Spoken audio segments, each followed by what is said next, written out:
Você já imaginou um anjo descendo do céu não para proteger os vivos, mas para caminhar entre os mortos? Inscreva-se no canal e ative as notificações. Temos muito mais para descobrir juntos, nas sombras e na luz da Palavra de Deus. Nos corredores sombrios do mundo invisível, existe uma missão tão secreta que poucos ousam sequer mencionar. A história de um mensageiro celestial que não habita apenas a luz da glória, mas se atreve a atravessar a fronteira final, o limiar que separa a vida da morte. É uma ideia que arrepia, não é? Mas antes que você pense que isso é apenas uma fantasia, a própria Bíblia revela um Deus cujo domínio não se limita aos céus e à terra. Ele governa também o reino dos mortos. Em 1 Samuel capítulo 2, versículo 6 está escrito: O Senhor é o Deus que faz morrer e faz viver, faz descer a sepultura e faz tornar a subir dela. Essa afirmação é poderosa. Ela estabelece que nada, nem mesmo a morte, escapa ao controle divino. E se Deus tem poder sobre a sepultura, faz todo o sentido que ele envie seus mensageiros para lá. Este anjo, sobre quem vamos especular hoje, não caminhava entre homens e mulheres comuns, ocupados com suas vidas diárias. Sua jornada o levava para baixo, muito abaixo, aos lugares onde as almas aguardavam o juízo final. Essas regiões, envoltas em silêncio, temor e memória, são o que as escrituras chamam de Sheol, o lugar dos mortos. No Salmo 6, versículo 5, o salmista questiona: porque na morte não há lembrança de ti. No sepulcro, quem te louvará? O Sheol não era o inferno como imaginamos, mas um lugar de espera, uma vasta câmara silenciosa onde a vida terrena havia cessado e a eternidade ainda não havia começado de fato. E era nesse silêncio profundo que a missão desse anjo se desenrolava. Sua função não era oferecer consolo ou esperança aos que ali estavam. Ele não estava lá para mudar destinos, mas para vigiar, observar e registrar. Imagine só, uma testemunha celestial movendo-se silenciosamente entre espíritos que esperavam a sentença eterna, presenciando histórias que jamais poderiam ser recontadas no mundo dos vivos.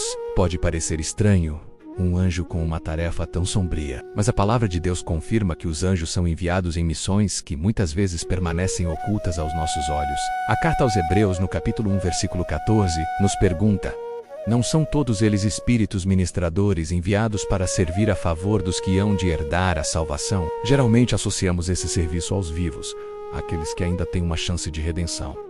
Mas este anjo era diferente. Ele não servia aos que ainda caminhavam na terra. Sua missão era guardar os portões do invisível, o lugar onde o destino final ainda não havia sido selado. Ele era o guardião da fronteira, o vigia da ordem divina em um reino de transição. Sua presença garantia que as leis estabelecidas por Deus para a vida e a morte fossem cumpridas, mesmo no silêncio do além. Ele mantinha a ordem em um lugar onde o caos espiritual poderia facilmente reinar. E a história fica ainda mais profunda quando olhamos para o momento mais crucial da história humana: a morte de Jesus Cristo. O Evangelho de Mateus, capítulo 27, versículo 52, nos conta algo extraordinário que aconteceu naquele dia.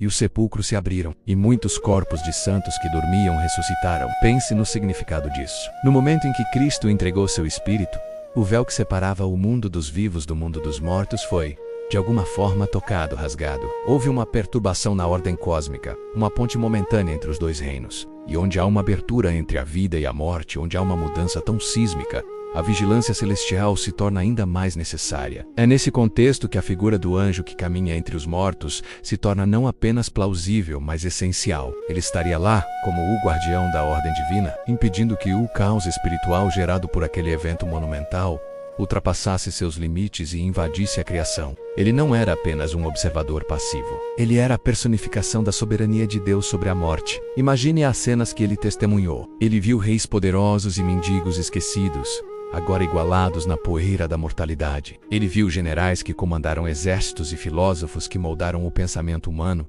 todos reduzidos ao silêncio, aguardando o mesmo julgamento.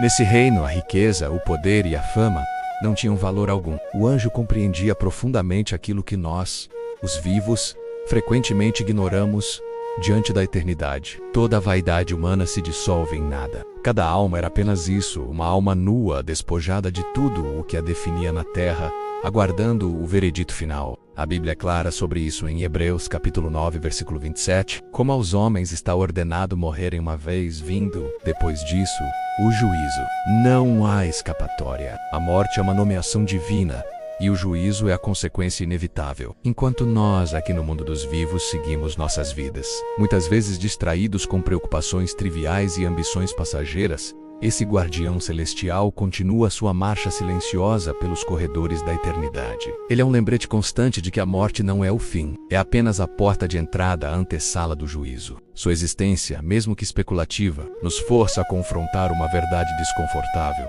Nossas ações, pensamentos e intenções aqui na Terra ecoam na eternidade. Ele nos lembra que a vida é um tempo de preparação e que a maneira como vivemos determinará nosso estado quando cruzarmos essa fronteira final. Cada escolha que fazemos, cada palavra que dizemos está sendo registrada, não apenas em nossa própria consciência, mas talvez aos olhos de uma testemunha silenciosa que aguarda do outro lado. A presença desse anjo não é para nos assustar, mas para nos despertar, para nos fazer olhar além do horizonte imediato e considerar o peso eterno de nossas vidas. Isso nos leva a uma reflexão final, uma pergunta impactante que eu quero deixar com você. Se realmente existe um anjo que caminha entre os mortos, um guardião que testemunha o estado de cada alma que chega ao limiar da eternidade, o que ele testemunharia sobre a sua alma hoje? Se você morresse neste exato momento, qual seria o relato dele sobre a sua vida, suas escolhas, seu coração? Seria uma história de fé, amor e arrependimento ou uma história de orgulho, indiferença e oportunidades perdidas? Essa não é uma pergunta para ser respondida levianamente. É um convite para uma profunda autoavaliação, porque no final não importa o que os outros pensam de nós. O que importa é o estado da nossa alma diante de Deus. Obrigado por me acompanhar nesta jornada profunda. Se você gosta de explorar os mistérios da Bíblia e as revelações que a maioria prefere ignorar, inscreva-se no canal e ative as notificações. Temos muito mais para descobrir juntos nas sombras e na luz da Palavra de Deus. Até a próxima.